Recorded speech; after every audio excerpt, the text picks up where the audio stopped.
Hello दोस्तों, तो स्वागत है वानी कोचिंग इंस्टीट्यूट में। आज हम करने जा रहे हैं क्लास 6 की एनसीईआरटी। अब आप हरियाणा का कोई भी एग्ज़ाम देने जा रहे हो तो प्लीज़ मेरी आपसे रिक्वेस्ट है 6th 7th और 8th की एनसीईआरटी को ज़रूर कर लेना, ठीक है। तो आज हम कर रहे हैं क्लास 6 की एनसीईआरटी की ज्योग्राफी, ठीक है। तो सबसे पहली जो स्टेटमेंट इसमें मिलेगी वो मिलेगी क्या कि पृथ्वी गोल है। ये हमको किसने बताया? तो ये हमको बताया किसने जी? आर्यभट्ट ने। कब? लगभग 5000 BC पहले, ठीक है। इसके बाद आपको बताया जाएगा कि भाई एटलस क्या है। तो सभी को पता है ये एक बुक है किसकी? मानचित्रों की, मैप्स की बुक है। मैप्स का कलेक्शन है, ठीक है। तो मैं मानचित्रों के बारे में बात करी जाएगी। तो मानचित्र टोटल कितने हैं? 3 प्रकार के होते हैं। कितने प्रकार के होते हैं? 3 प्रकार। कौन कौन से? भौतिक, राजनीतिक और थीमेटिक, ठीक है। अब यहाँ से ना केवल एक चीज़ समझने के लिए हमारी जो पेपर में आ सकती है, वहाँ पे आपसे बोला जाएगा कि किसी भी देश की सीमा को दर्शाने के लिए किस मैप का प्रयोग किया जाता है। आप सोचोगे सीमा तो जियोग्राफिकली होती है, तो आप उसमें भौतिक लगा दोगे, जो कि क्या हो जाएगा? गलत, ठीक है। क्योंकि किसी भी देश की सीमा, राज्य की या नगर की, किसी की भी सीमा हो, वो हमेशा किस मैप से दर्शाई जाती है? राजनीतिक मैप से। आप जब भी इंडिया का मैप उठाओगे ना, तो वहाँ पे आपको ऊपर लिखा दिखेगा राजनीतिक मैप, मानचित्र, ठीक है। क्यों? क्योंकि वो आपके देश की सीमा को दिखा रहा है, ठीक है। आपने नोटिस नहीं किया होगा, अब नोटिस करना है ये चीज़। उसके बाद आपको बताया जाएगा मानचित्र के घटक।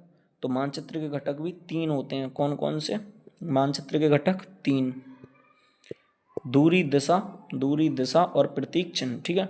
दूरी मतलब डिस्टेंस है, दिशा मतलब डायरेक्शन है, प्रतीक चिन्ह आप देख लेना, क्योंकि देखो प्रतीक जो चिन्ह है ये हमारे इंटरनेशनली मान्य हैं सभी। तो आप ये एक बार चेक कर लेना। जैसे रेलवे लाइन है तो बड़ी जो लाइन है उसको दिखाया जाएगा कुछ इस प्रकार से, मीटर लाइन को इस तरीके से, ठीक है। रेलवे स्टेशन में RS लिखा होगा, वो आप उससे समझ जाओगे। कच्ची सड़कें देखो आपस में ब्रेक हुई पड़ी हैं बीच से। कच्ची सड़कें क्या हुई पड़ी हैं? ब्रेक हुई पड़ी हैं। लेकिन जो पक्की सड़कें हैं वो ब्रेक नहीं हुई हैं, ठीक है। सीमाएं देख लेना, ये जो अंतर्राष्ट्रीय और राज्य की सीमा उनके बीच में डॉट्स हैं, लेकिन जिला वाली सीमा के बीच में कोई भी डॉट्स नहीं है। उसके अलावा और बाकी ये कुछ और चीज़ें हैं, जैसे पुल देख लो, नहर, नदी, वीडियो पॉज करके देख लेना, ठीक है। इसके बाद आती हैं अक्षांश। इनको बोलते हैं लैटिट्यूड, ठीक है। तो लेटी से याद कर लेना आप, लेटी हुई। तो ये लाइनें कैसी हैं? लेटी हुई हैं इस तरीके से, ठीक है। अक्षांश रेखाएं। अब यहाँ पे मैं आपको एक पॉइंट बताने जा रहा हूँ बहुत अच्छे से। पहले तो यहाँ पे ध्यान रख लेना, जो सबसे बड़ी अक्षांश है वो विषुवत है, बीच वाली है, जिसको 0 डिग्री भी बोल देते हैं, ठीक है। दूसरी जो बात है आपको याद रखने की, यहाँ पे आपसे कोई पूछे टोटल अक्षांश कितने हैं, तो ध्यान रख लेना 181 है। टोटल अक्षांश कितने हैं? 181। और अगर बोले कि अक्षांश रेखाएं कितनी हैं, तो ध्यान रख लेना 179 लगाना है। ये बहुत इंपॉर्टेंट बात है, अच्छे से याद रखना। तो ये दो कहाँ गई? क्योंकि है तो अक्षांश ये भी और ये भी, तो लेकिन ये 2 अक्षांश कहाँ गए? तो जो उत्तरी ध्रुव और दक्षिणी ध्रुव पे जो अक्षांश है ना, वो लाइनें नहीं है, रेखाएं नहीं है। रेखा मतलब लाइन, तो वो लाइन नहीं होके क्या है, वो बस एक डॉट है, ठीक है। तो ये बात आप याद रखना तो अक्षांश के बारे में, ठीक है। उसके बाद में आएगा देशांतर। तो देशांतर क्या है? लॉन्गिट्यूड है। ये इस तरीके से होती हैं, ठीक है। तो अब यहाँ पे साल 1884 में ये तय किया गया कि जो लंदन के ग्रीनविच शहर जो है उसको, इससे जो लाइन गुजारी गई। देखो पहली बात तो ये पृथ्वी पे कोई लाइन खिंची नहीं है, ना ही अक्षांश है ना देशांतर, ये सब काल्पनिक रेखाएं हैं, ठीक है। कल को आपसे क्वेश्चन में ही दे दे ये स्टेटमेंट में कि अक्षांश काल्पनिक रेखाएं हैं, अक्षांश मैप पे खिंची हुई हैं, तो वहाँ पे आपको क्या याद रखना है कि अक्षांश या देशांतर कोई सी भी रेखाएं वो क्या है? काल्पनिक है, हमने ऐसी मानी गई है, ठीक है। तो जो लंदन है उसके ग्रीनविच से जो लाइन गुजर रही है, ठीक है, काल्पनिक रेखा है। ध्यान रखना, फिर एक बार रिपीट कर रहा हूँ, काल्पनिक रेखा जो गुजर रही है उसको हमने क्या माना? अंतर्राष्ट्रीय मानक रेखा माना, ठीक है। तो अब ध्यान रखना, इधर से स्टार्ट करेंगे, इधर जाएंगे, तो मान लो इधर 1 डिग्री आएगा, फिर 2 डिग्री, फिर 3 डिग्री, फिर 4 डिग्री, ठीक है। क्या? पूरब, क्योंकि पूरब की तरफ है, ठीक है। इधर आएंगे तो पहले 1 डिग्री पश्चिम, फिर 2 डिग्री पश्चिम, 3 डिग्री पश्चिम, 4 डिग्री पश्चिम, ठीक है। ये चीज़ अभी आपको थोड़ी आगे समझ में आएगी, ठीक है। यहाँ पे देखो जो न्यूयॉर्क का देशांतर है वो 74 डिग्री पश्चिम में है, ध्यान रख लेना। कितना है? 74 डिग्री पश्चिम। टोक्यो का 140 डिग्री पूरब में है, ठीक है। अब जो दिल्ली का है, ये ध्यान रखना जरा, दिल्ली का जो है वो क्या है? 77 डिग्री पूरब में है। अब अपना एक ना समझ के चलना, अब मान के चलो ये आपका हरियाणा है, ठीक है, तो दिल्ली यहाँ पे है ना। अब हम अपने अगर हरियाणा के विस्तार की बात करें तो क्या है? 74 से 77 पूरब है ना, 74 डिग्री पूर्व से लेके 77 डिग्री पूरब में, ठीक है। अब यहाँ पे भी अगर आप पर्टिकुलर ही चाहिए तो यहाँ पे क्या है, पूरा आपका 74 डिग्री 28 मिनट से लेके 77 डिग्री 36 मिनट तक, ठीक है। इतना है, याद रह जाएगी बात आपको। तो दिल्ली बिल्कुल यहीं पे है ना पॉइंट पे, तो यहीं पे तो दिल्ली का भी कितना है 77 डिग्री है, ठीक है। बाकी इतनी डिटेल में नहीं दिया है कि कितनी मिनट पे है, बस 77 डिग्री है, तो आप इतना ही याद रख लो, उससे ही काम हो जाएगा, ठीक है। एक स्थान के कितने निर्देशांक होते हैं, तो सीधी सी बात है भाई, दो होते हैं, एक तो उसका अक्षांश होता है और एक उसका देशांतर होता है। अब जैसे यहाँ पे देखो पूरा दिया गया है, दिल्ली के निर्देशांक जो हैं 29 डिग्री अक्षांश और 77 डिग्री पूर्वी देशांतर में, ठीक है। अब हरियाणा की बात करें तो देखो अभी बताया मैंने 74 से लेके चलो आप 77, 3 का गैप, ठीक है। क्योंकि ज़्यादा क्या है, देशांतर है, तो सीधी सी बात है देशांतर हो जाएगा, ठीक है। और अगर अक्षांश की बात करें तो फिर यहाँ पे आ जाएगा अब 27 से 30, दोनों के बीच में 3 का फर्क है, ठीक है। अब इससे देखो भारत के में भी ऐसे ही है, 8 से आपका हो जाएगा कितना 37, 29 का फर्क, ठीक है। और ऐसे ही अगर उसके मतलब ये तो हो गया आपके क्या अक्षांश, अगर हम देशांतर की बात करें तो देशांतर में भी कितने का फर्क है 29 का, ठीक है। तो वो कितना हो जाएगा आपका 68 से लेकर 97, तो इसमें भी 29 का ही फर्क है, ठीक है, 29 डिग्री का ही। तो हरियाणा के में जो अक्षांश देशांतर हैं सभी के बीच में 3 का है और भारत के में 29 का, ठीक है। अक्षांश व देशांतर मिलकर बनाती हैं तो क्या बनाती हैं, एक ग्रिड बनाती हैं, क्या बनाती हैं, एक ग्रिड, ठीक है। भारत की प्राचीन यामोत्तर, हाँ ये याद रख लेना, ये इंपॉर्टेंट है। तो मध्य रेखा जिसको बोला जाता था, ठीक है, तो वो कितने पे थी 75 डिग्री 8, 75.8 डिग्री बोलते हैं इसको, ठीक है। बाकी अगर ये डिग्री को आप यहाँ पे मिनट में बदलोगे तो देखो टोटल 10 मिनट मान के चलो, सॉरी 10.10 मान के चलोगे तो 0.10 में कितनी हो गई आपकी 60 मिनट, तो एक पॉइंट में कितनी मिनट हो गई 6 मिनट, तो 8 पॉइंट पे कितनी हो गई आपकी 8 6 48, 48 मिनट, ठीक है। तो जो प्राचीन यामोत्तर थी वो क्या थी 75 डिग्री 48 मिनट पे थी, ठीक है। ये लिखा हुआ है, एडिशनल है, ओल्ड एडिशन वाली बुक में ये सब नहीं था, ठीक है। तो कहाँ से निकलती थी, कहाँ से गुजरती थी, उज्जैनी से, ठीक है। अब वर्तमान में उसको क्या कहते हैं उज्जैन, और सभी को पता है उज्जैन कहाँ पे है भाई, मध्य प्रदेश में, उज्जैन कहाँ पे है मध्य प्रदेश में, ठीक है। तो मध्य रेखा पर नगर, नॉट मच इम्पोर्टेंट, तो इतना देखने की जरूरत नहीं है, बाकी देख लो कुरुक्षेत्र, रोहतक, मालवंगरा, उज्जैन, महिष्मती, कन्याकुमारी, ठीक है, ये सब इम्पोर्टेंट नहीं है। आ गया पॉइंट यहाँ पे हरियाणा के अक्षांश, देखो ये याद रख लेना, एनसीईआरटी में प्रॉपर एकदम डेफिनेशन के साथ में दिया गया है। तो याद कैसे करने, देखो ये आपको याद हो गई 27 से 30, 74 से 77। अब ये याद कैसे करोगे, देखो 39 से 55, 16 का गैप, कितने का गैप 16 का। अब 16 का गैप कर दो आधा 8, तो 28 से 36, ठीक है। तो कम वाले के साथ में ज़्यादा है 39 से 55 और ज़्यादा वाले के साथ में कम है 28 से 36, ठीक है। अब इसके बाद फिर आपको दिया गया है भारत के अक्षांश, तो भारत के अक्षांश भी याद रख लेना आप, 8 से 37, 68 से 97, 29 29 का गैप है, ठीक है। अब यहाँ पे देखो ये थोड़ा सा पॉइंट इंपॉर्टेंट है, ये आपको अच्छे से समझना है, यहाँ पे थोड़ा सा ध्यान से समझना तभी समझ में आएगा, ठीक है। तो टोटल टाइम जोन, ये सॉरी जोन नहीं लिखा है मैंने, ध्यान रखना आप, टोटल टाइम जोन कितने होते हैं 24 होते हैं, टोटल टाइम जोन कितने होते हैं 24, ठीक है। अब यहाँ पे समझना जो पूरा ग्लोब है हमारा, एक स्पेयर है, सर्कल टाइप समझिए चलो, तो कितने डिग्री हो गई इसमें 360 डिग्री, कितने डिग्री हो गई 360 डिग्री, ठीक है।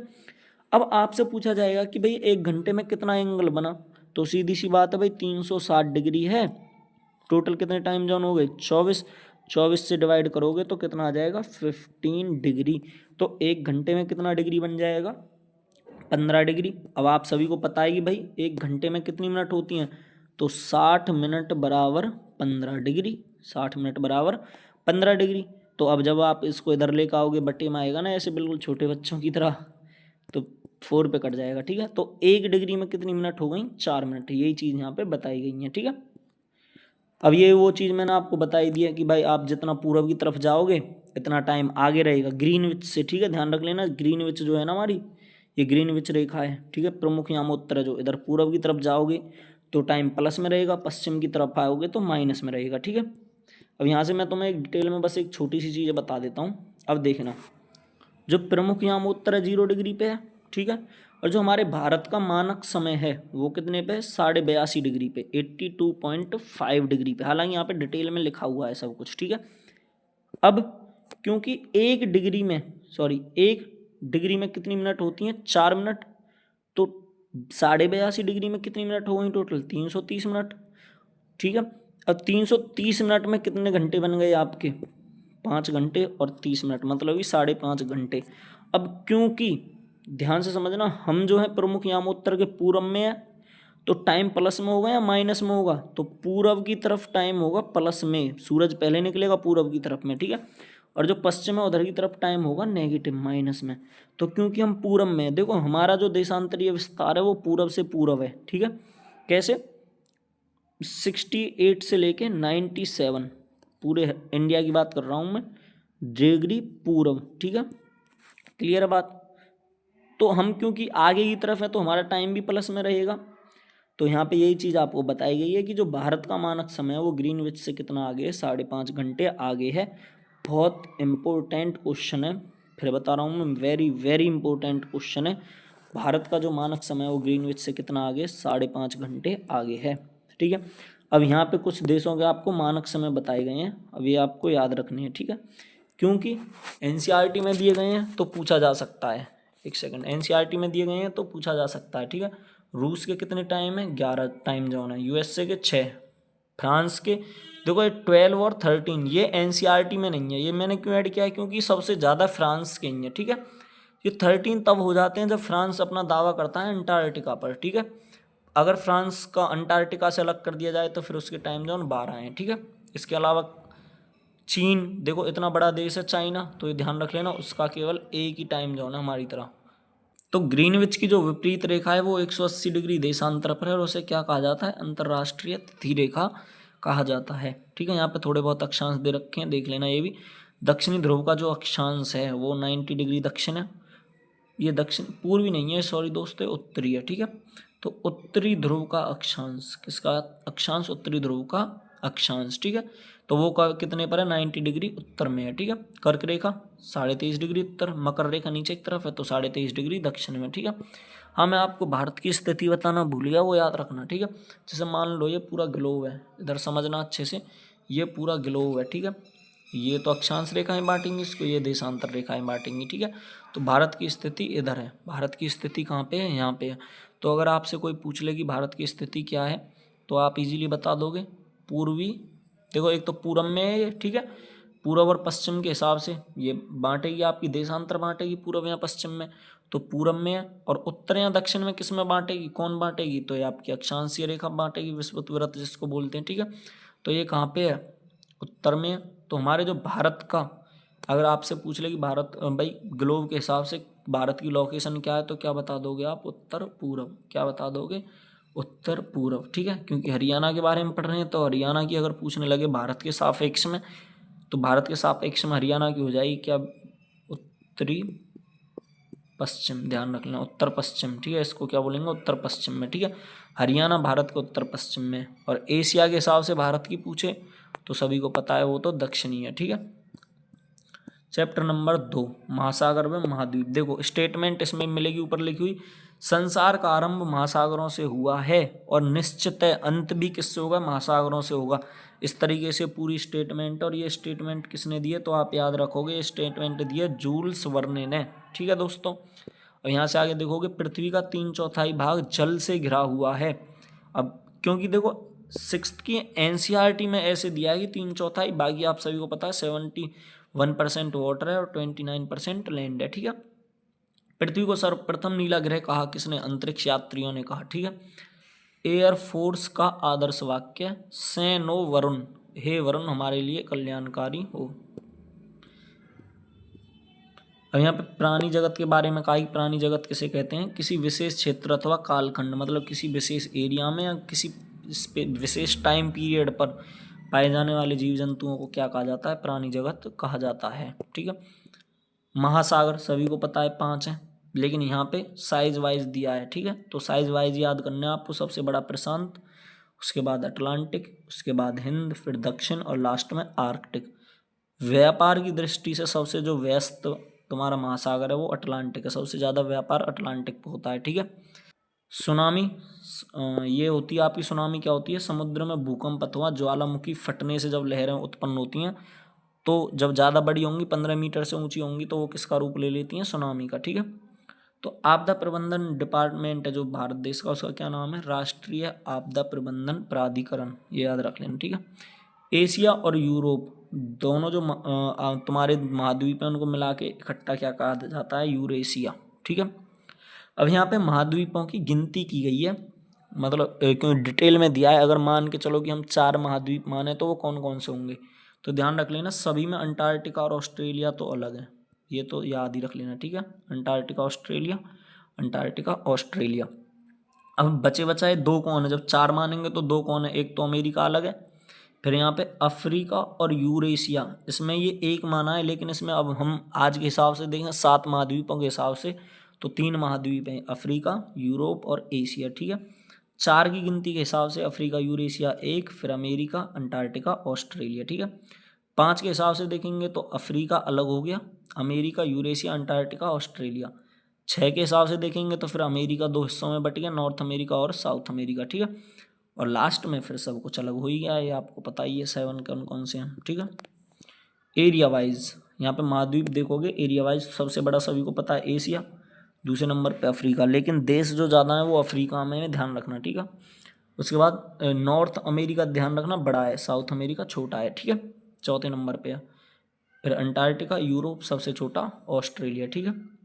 द्वीप किसे कहते हैं, तो जो भी आपका भूमि है, जो भी आपकी लैंड हो, अगर चारों तरफ से जल से घिरी हुई है तो उसको क्या कह देते हैं, फिर हम द्वीप कह देते हैं, ठीक है। तो सबसे बड़ा जो द्वीप है वो आपका ग्रीनलैंड है, और आपको पता होगा हाल फिलहाल में अमेरिका ने क्या उत्पाद मचाया हुआ है इसे लेने के लिए, ठीक है। तो भारत में जो द्वीप हैं वो टोटल कितने हैं, 1300 प्लस हैं, ठीक है।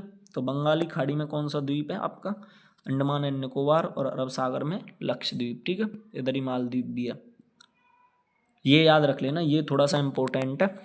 किस कार्यक्रम के द्वारा अंटार्कटिका में अन्वेषण किया गया, सबसे पहली बार, सबसे जो पहले किया गया, पहले तो ये ध्यान रखना भारतीय अंटार्कटिका जो कार्यक्रम है वो कब स्टार्ट हुआ, 1981 में, ठीक है। जिसमें फर्स्ट वैज्ञानिक बेस स्टेशन है जो उसको नाम दिया गया दक्षिण गंगोत्री, क्या नाम दिया गया, दक्षिण गंगोत्री। जो उसके बाद दूसरा था उसको नाम दिया मैत्री, फिर तीसरा भारती, ठीक है। अब जो दक्षिण गंगोत्री है वो याद रख लेना, ये पूरी तरह से खत्म है, सबमर्ज हो चुका है आइस में, ठीक है, आइस में मिल चुका है। तो अब भारत के 2 बेस स्टेशन है वहाँ पे, कौन कौन से, एक मैत्री और एक भारती, ठीक है। डेट याद रखो मत रखो, लेकिन ये याद रखने हैं नाम इनके जरूर। तो वहाँ पे क्या है, एक पुस्तकालय और एक डाकघर भी है भारत देश का अपना खुद का, ठीक है, अंटार्कटिका में। अब आगे का सबसे मोस्ट इम्पोर्टेंट पॉइंट यहाँ पे तुम्हारा आ गया कि पृथ्वी के फेफड़े किसे कहा जाता है, तो महासागरों को कहा जाता है, क्यों, क्योंकि ये वर्ल्ड की 50% ऑक्सीजन महासागरों से ही मिलती है, ठीक है। महासागरों के ऊपर एल्गी होती है, ठीक है। तो एल्गी जो है, क्योंकि देखो फोटोसिंथेसिस कर सकती है, बेशक छोटी सी है ये, लेकिन ये फोटोसिंथेसिस करती है, इसकी क्वांटिटी बहुत ज़्यादा है, तो सबसे ज़्यादा एल्गी ही ऑक्सीजन देती है, कितना देती है, वर्ल्ड का 50%, कहाँ पे, महासागरों पे होती है, तो वहाँ से ये देती है, ठीक है। अब उसमें भी पर्टिकुलर अगर नाम की बात करी जाए तो ये फाइटोप्लांक्टन, ठीक है, एल्गी का क्या नाम है, फाइटोप्लांक्टन, ठीक है। ये एक तो ये भी यहाँ पे इम्पोर्टेंट है, अब ये भी चीज़ें अपने आप में इम्पोर्टेंट है, बहुत ध्यान रख लेना, ठीक है। कोई भी टीचर कराता है ना, कोई भी आज तक तुमको किसी ने ये नहीं बताया होगा कि महासागर दिवस कब मनाया जाता है, 8 जून को, ठीक है, याद रख लेना। ये विश्व पर्यावरण दिवस 5 जून, विश्व जल दिवस 22 मार्च, और विश्व पृथ्वी दिवस 22 अप्रैल। और जो 22 मार्च को बनाया गया जल दिवस, उसकी थीम क्या थी, ग्लेशियर प्रिजर्वेशन, ठीक है। ये भी उसका ही है।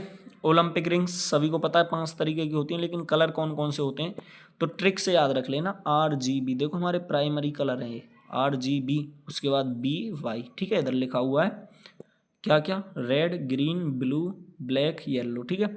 हालांकि अगर तुम देखोगे यहाँ पे तो ये ऐसे पर्टिकुलर ये एकदम लिखा नहीं है, लेकिन फिर भी मानते हैं कि जो रेड कलर है वो किसका प्रतीक है, अमेरिका का, ग्रीन ऑस्ट्रेलिया का, ब्लू यूरोप का, ब्लैक अफ्रीका का, और येलो एशिया का, ठीक है, ये याद रख लेना।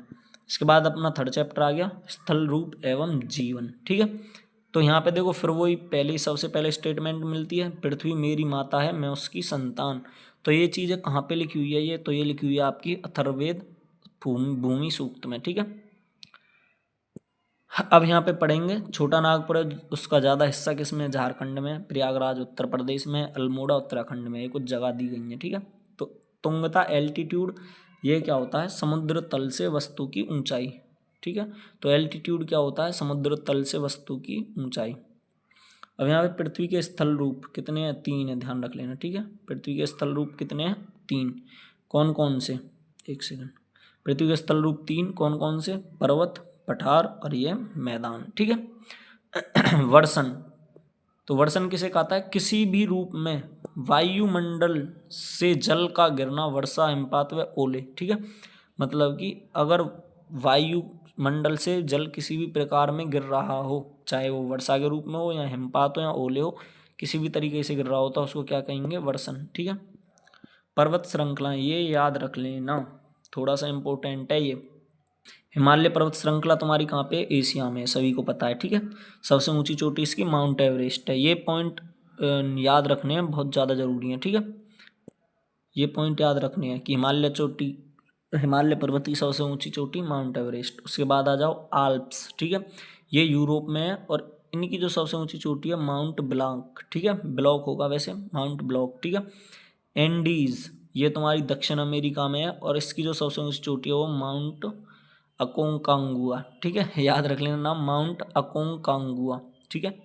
अमेरिका से याद रख लेना, दक्षिण अमेरिका, अमेरिका अनार से स्टार्ट है, ये भी ऐसे स्टार्ट है, ठीक है। उसके अलावा माउंट किलिमंजारो ये याद रख लेना, एक ज्वालामुखी पर्वत है, ठीक है, अलग पर्वत है, इसकी कोई श्रृंखला में नहीं है, अपना सेपरेट है, ठीक है। अब यहाँ पे याद रखोगे तो ये याद रख लेना, अनाई मुडी ये तुम्हारा दक्षिण भारत का सबसे ऊंचा पर्वत है, ये कहाँ पे, केरल में है, ठीक है। अब यहाँ पे एक चीज, अब यहाँ पे ना एक क्वेश्चन आपसे पूछा जाएगा कि पर्वत जो है उन पे क्या चीज उगाती हैं, या तो मॉस और लाइकेन उगाती हैं, ठीक है। अब यहाँ पे जो इम्पोर्टेंट चीज है वो आपकी ये है कि ये मॉस, अब क्वेश्चन में पूछा जाएगा कि भाई फूल व वास्तविक जड़ों रहित छोटा पेड़ कौन सा होता है, तो वहाँ पे आपको क्या लगाना है, मॉस, ठीक है। और लाइकेन का सभी को पता ही है, किस किस से मिलकर बना होता है, एल्गी और फंगस से, ठीक है। एल्गी फोटोसिंथेसिस करती है, फंगस इसको प्लेस देती है रहने के लिए, और जो भी इसको न्यूट्रिएंट्स चाहिए फोटोसिंथेसिस बनाने के लिए, वाटर, मिनरल्स, कार्बन डाइऑक्साइड वगैरह, वो एल्गी को प्रोवाइड ये करती है, ठीक है। सिम्बायोसिस करते हैं, ये क्या करते हैं, सिम्बायोसिस, ठीक है, एक दूसरे को हेल्प कर देते हैं। एल्गी इसको खाना बना के दे देती है, फंगस इसको रहने की जगह, ठीक है। पर्वतों पर उगने वाले पेड़, पाइन, चीड़ बोलते हैं जिसको, देवदार, फर, स्प्रेस, ये सब उनके नाम है, ठीक है। और क्या होता है, जो पर्वतों पर पेड़ उगते हैं अधिक ऊंचे होते हैं, शंकु आकार होता है, पतली नोकदार पत्तियां होती हैं, ठीक है, इतना इंपॉर्टेंट नहीं है। पर्वतों पर घास की जगह पर उगाती है, ये बात देखो, यही मैं आपको बताया था ना, पर्वतों पर घास की जगह पर क्या हो जाती है, मॉस और लाइकेन, ठीक है। काव्य ग्रंथ जो हिमालय की स्तुति से आरंभ होता है तो वो क्या है तुम्हारा, कुमार संभव, ठीक है। कौन सा ग्रंथ, कुमार संभव, ठीक है। जंगली भेड़ का अन्य नाम, आइबेक्स। गंगा की लंबाई सभी को पता है, हालांकि देखो एनसीईआरटी में 2500 किलोमीटर दी है 6th में, लेकिन सभी को पता होना चाहिए वो एग्जैक्ट क्या है, 25-25 किलोमीटर, एग्जैक्ट क्या है, 25-25 किलोमीटर, ठीक है। अब यहाँ पे तुम्हें बताया गया है कुछ गंगा की सहायक नदियाँ, ठीक है, गंगा की सहायक नदियाँ, इसमें ज़्यादा नहीं दी हुई हैं, ठीक है। लेकिन अब यहाँ पे ना एनसीईआरटी से अलग चीज़ है, मैं तुम्हें समझाता हूँ, देखो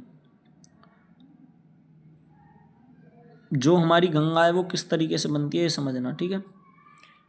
तो यहाँ पे देखो गंगा का पहली बात तो उद्गम स्थान दिया गया है तुम्हें बद्रीनाथ के संतोपत पर्वत से, ठीक है। तो यहाँ से दो दो गंगाएं नदी निकलती हैं छोटी छोटी, एक धौली गंगा और एक विष्णु गंगा, ठीक है, याद रहेगा। तो ये विष्णु प्रयाग में आके दोनों एक जगह पे मिल जाती हैं, विष्णु प्रयाग में आके क्या हो जाता है, ये एक जगह पे मिल जाती हैं, ठीक है। तो जब यहाँ पे ये मिलती हैं तो इनका नाम हो जाता है अलकनंदा, क्या नाम हो जाता है इसका, अलकनंदा, ठीक है, याद रह जाएगा। कहाँ पे, विष्णु प्रयाग में, वी, ठीक है जी। विष्णु प्रयाग के बाद आता है तुम्हारा नंद प्रयाग, विष्णु प्रयाग के बाद क्या आएगा, नंद प्रयाग, ठीक है। प्रयाग क्या होता है, प्रयाग होता है जहाँ पे किन्हीं दो नदियों का मिलाव होता है, ठीक है, और ये पवित्र स्थान होता है, ठीक है। तो विष्णु प्रयाग के बाद मिला नंद प्रयाग, तो नंद प्रयाग से याद रह जाएगा नंदाकिनी नदी, नंदाकिनी नदी, ठीक है। और नंदाकिनी नदी के बाद नंद प्रयाग मिलने के बाद आएगा तुम्हारा कर्ण प्रयाग, क्या आएगा, कर्ण प्रयाग। तो कर्णप्रयाग पर कौन सी नदी आगे मिलेगी? पिंडार नदी, ठीक है। और कर्णप्रयाग के बाद आएगा तुम्हारा रुद्रप्रयाग। रुद्रप्रयाग पर कौन सी नदी आगे मिलेगी? मंदाकिनी। ध्यान रखना, नंदप्रयाग पर नंदाकिनी, नंदप्रयाग पर नंदाकिनी और रुद्रप्रयाग पर मंदाकिनी, ठीक है। और इसके बाद जो तुम्हारा लास्ट प्रयाग आएगा वो आएगा देवप्रयाग। वो कौन सा प्रयाग होगा तुम्हारा? देवप्रयाग, ठीक है। अब यहाँ पे जब देवप्रयाग में नदी आती है भागीरथी नदी, और ये नदी जो है तुम्हारी गंगोत्री से निकलती है। कहते हैं ना गंगा गंगोत्री नदी से निकलती है, नहीं। कौन सी नदी निकलती है गंगोत्री से? भागीरथी नदी, ठीक है। जब ये देवप्रयाग पर आगे मिलती है, ध्यान रखना यहाँ ऊपर से विष्णुप्रयाग से लेके देवप्रयाग तक इसका क्या नाम रहेगा गंगा का? अलकनंदा, ठीक है। क्या नाम रहेगा? अलकनंदा, ठीक है। पर जब ये देवप्रयाग में आके भागीरथी नदी के साथ मिलेगी तो यहाँ से इसका नाम गंगा हो जाता है, ठीक है। तो जो भागीरथी है वो गंगा का भी पर्यायवाची है, ये भी याद रख लेना, आपका हिंदी का भी पॉइंट हो जाएगा ये। तो अगर क्वेश्चन पूछा जाए कि अलकनंदा का नाम गंगा नदी कहाँ पर होता है, तो कहाँ पे होता है? देवप्रयाग में। कहाँ पे होता है? देवप्रयाग में। और अलकनंदा में कौन सी नदी आके मिलती है यहाँ पे? तो यहाँ पे मिलती है भागीरथी नदी, ठीक है। तो ये एनसीईआरटी से अलग था, लेकिन फिर भी इम्पोर्टेंट था, इसलिए मैंने तुमको बता दिया। और यही पांचों प्रयाग मिलके क्या बनाते हैं? तुम्हारा पंचप्रयाग। कल को क्वेश्चन आ जाएगी भाई पंचप्रयाग में निम्न में से कौन सा पंचप्रयाग का हिस्सा नहीं है, तो वहाँ पे इनके अलावा आपको मान लो दे दे कोई सा भी, प्रयागराज दे दे, तो लोग तो ये सोचेंगे ना प्रयागराज तो बहुत बड़ी जगह है, शायद वो होगा पंचप्रयाग का, लेकिन नहीं है, ठीक है। ये याद रखना। इसके बाद और इम्पोर्टेंट चीज़ बताई गई है कि गंगा की जो सहायक नदी है, पहली जो है वो महानंदा है और आखिरी जो रामगंगा है, ठीक है। सहायक नदियाँ बता दी हैं, यमुना, घग्गर व सोन। इसके अलावा और भी हैं बहुत सारी, याद कर लेना वो आप, ठीक है। पर्वतों पर की जाने वाली कृषि वेदिका कृषि, सीढ़ी नुमा कृषि जिसको बोलते हैं, ठीक है। सीढ़ी टाइप में बना के कर दी जाती है, ठीक है। माउंट एवरेस्ट पर चढ़ने वाली फर्स्ट इंडियन लेडी, ये याद रख लेना, बछेंद्री पाल, ठीक है। सभी महाद्वीपों की सबसे ऊंची चोटी अरुणिमा सिन्हा, ये बहुत फेमस नाम है, शायद विवेक बिंद्रा की वीडियो में आपने सुना भी होगा। इसके पैर वैर कट जाते हैं, चोर इसको चेन स्नैचिंग करते हैं इसकी, तो इसको धक्का देते हैं रेल की पटरी पे, तो इसके दोनों पैर कट जाते हैं, ठीक है। तो इनको अभी इनके अवार्ड जो दिए गए हैं उनका बताया गया कौन कौन से अवार्ड दिए गए। माउंट विंसन व 2015 में पद्मश्री अरुणिमा सिन्हा को, ठीक है। संतोष यादव हरियाणा की फर्स्ट माउंटेन क्लाइंबर है और 2 बार चढ़ा है, ठीक है, 1992 और 93 में। और ध्यान रखना कभी भी कोई भी माउंट एवरेस्ट पे चढ़ता है ना, मोस्टली मई में ही चढ़ता है। उस टाइम पे स्थिति ऐसी होती है, जो मतलब मौसम जो है हमारे फेवर में होता है चढ़ने वालों के में, तो सभी ज़्यादातर मोस्टली मई में ही चढ़ते हैं, ठीक है। इनको अवार्ड दिए गए हैं जो वो शायद डेट तो मुश्किल ही पूछी जाएंगे, पुराना हो गया, ठीक है। अब माउंट एवरेस्ट सबसे ऊंचा है, सभी को पता है, 8849 इसकी ऊंचाई है। अब चीन में इसको कहते हैं चोगोलुंगमा, क्या कहते हैं? चोगोलुंगमा कहते हैं, ठीक है। नेपाल में सागर माथा, सागर माथा का मतलब होता है आकाश की देवी। इसके अलग अलग नाम है माउंट एवरेस्ट के, ठीक है। तिब्बत का पठार सबसे ऊंचा व सबसे बड़ा पठार है, ठीक है। और इसको क्या कहा जाता है? विश्व की छत। अब ध्यान रखना एक पामीर का पठार है उसको भी कहा जाता है, तो जो भी ऑप्शन में दोनों नहीं आएंगे, जो भी ऑप्शन में आए वो लगा देना, ठीक है। दूसरा सबसे बड़ा पठार हमारे देश का ही दक्षिणी पठार है, ठीक है। खनिजों का भंडार गृह होते हैं पठार। हीरे व सोने के लिए प्रसिद्ध पठार, तो पूर्वी अफ्रीका का पठार है, ठीक है, प्रसिद्ध। छोटा नागपुर पठार में क्या मिलता है? लोहा, कोयला व मैग्नीज। जलप्रपात, ये इंपॉर्टेंट टॉपिक है, ध्यान रख लेना, ठीक है। जलप्रपात इंपॉर्टेंट है, तो कौन कौन से जलप्रपात दिए गए हैं हमें? तो विक्टोरिया जलप्रपात, तो विक्टोरिया जलप्रपात कहाँ पे है? दक्षिण अफ्रीका के जम्बेजी नदी पर। विक्टोरिया जलप्रपात क्या है? दक्षिण अफ्रीका की जम्बेजी नदी पर, ठीक है। इसके बाद एंजल जलप्रपात, तो एंजल सभी को पता है वेनेजुएला में सबसे बड़ा है वर्ल्ड का, ठीक है। वर्ल्ड का सबसे बड़ा एंजल है, लेकिन अगर देश की बात करें तो ये आपका कुंचिकल, कौन सा है आपका? कुंचिकल, ठीक है। ये कहाँ पे? कर्नाटक में। कौन सी नदी पे? बराही नदी पे। इसके अलावा जो और दे रखे हैं, एक ये तुम्हारा नहकाली का ही दे रखा है चेरापूंजी में, ये जोग दे रखा है आपका, ये याद रख लेना, ये थोड़ा इंपॉर्टेंट है, ठीक है।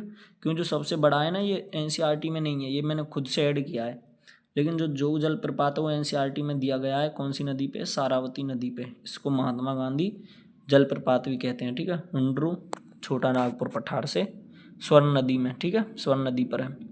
याद रह जाएगा एक। तो जो आपका एंजल जलप्रपात है वेनेजुएला में सबसे बड़ा है, ठीक है। फिर इसके बाद कुछ पर्वत श्रृंखलाएं दे रखी हैं, पीछे भी आ गया था ये तो शायद, और एक बार देख लो। तो रॉकीज और अलास्का ये आपकी कहाँ पे है, उत्तर अमेरिका में है। एंडीज ये आपकी दक्षिण अमेरिका में सबसे बड़ी, लगभग 7,000 किलोमीटर की लंबाई में है, ठीक है। और इसी के और पास क्या है तुम्हारा, अमेजन नदी का अपवाह तंत्र है, ठीक है। एटलस अफ्रीका में, आल्प्स और यूराल यूरोप में, ठीक है। सभी को पता होगा जो यूराल पर्वत श्रृंखला है वो किसको, यूरोप और एशिया को अलग करती है, और हिमालय एशिया में। समुद्र तल, तो याद रखना जो समुद्र तल है ना उसको शून्य माना जाता है। क्या माना जाता है उसको, शून्य, ठीक है। सभी समुद्रों की जो देखोगे ना आप ऊंचाई आपस में जुड़े हुए हैं, ठीक है। तो ये सब क्या है, बराबर है, इनमें पानी की जो ऊंचाई है वो क्या है, बराबर है, इसलिए उसको शून्य माना जाता है। तो कोई भी चीज़ हम जब मेजर करते हैं कितनी ऊंचाई पे है, तो आपने देखा होगा वहाँ पे हमेशा लिखा हुआ होता है समुद्र तल से ऊंचाई, ठीक है। तो सभी महासागरों का जल बराबर होता है तो इसको शून्य माना जाता है, ठीक है। 40 करोड़ जनसंख्या गंगा के मैदान में रहती है। तो गंगा के मैदान में कितनी जनसंख्या रहती है, 40 करोड़, ठीक है। संगम स्थल ये याद रख लेना, 2 या 2 से अधिक नदियों का संगम, ठीक है। इसको पवित्र माना जाता है बहुत। थोड़े से मरुस्थल दे रखे हैं, तो गर्म मरुस्थल है हमारे 2, एक सहारा है, एक क्या है, सारा, एक सेकंड। तो सबसे गर्म मरुस्थल क्या है, सहारा, और एक थार मरुस्थल है, ठीक है। ठंडा जो है वो गोबी मरुस्थल एशिया में ही है। अंटार्कटिका सबसे बड़ा है, ठीक है। ठंडा है ना अंटार्कटिका भी, उसको भी मरुस्थल ही माना जाता है एक तरीके से। फिर तमिल कविता की जो एक तमिल कविता है बुक में दी गई है, संगम नाम है उसका, उसकी 5 दृश्य भूमि, मतलब 5 चीज़ें जो दी गई, जैसे कुरुंजी किसे कहते हैं, तो कुरुंजी कहते हैं तुम्हारा पर्वत क्षेत्र। मुल्लाई किसे कहते हैं, घास के मैदान को, ठीक है। मरुदम, अब ध्यान रखना मरुदम का मतलब मरुस्थल नहीं है, कभी इसको पर वो लगा दो तुम मरुस्थल, ठीक है। उपजाऊ कृषि के मैदान है, जस्ट अपोजिट है उसका। नेदल तटीय क्षेत्र, पार्ले शुष्क मरुस्थल जैसे प्रदेश। और इसी के साथ में आपकी वीडियो होती है समाप्त। उम्मीद है आपको सारी चीज़ समझ में आ गई होंगी। एक बार वीडियो को फिर से देखना, 30-35 मिनट के अंदर मैंने आपको पूरी 6th क्लास की ज्योग्राफी करा दी है। और अगर आप बोलोगे कि आपको मैं पुरानी वाली बुक से ज्योग्राफी कराऊं तो उससे भी करा दूंगा। कमेंट में मेरे को ज़रूर बताना, चैनल को सब्सक्राइब करना।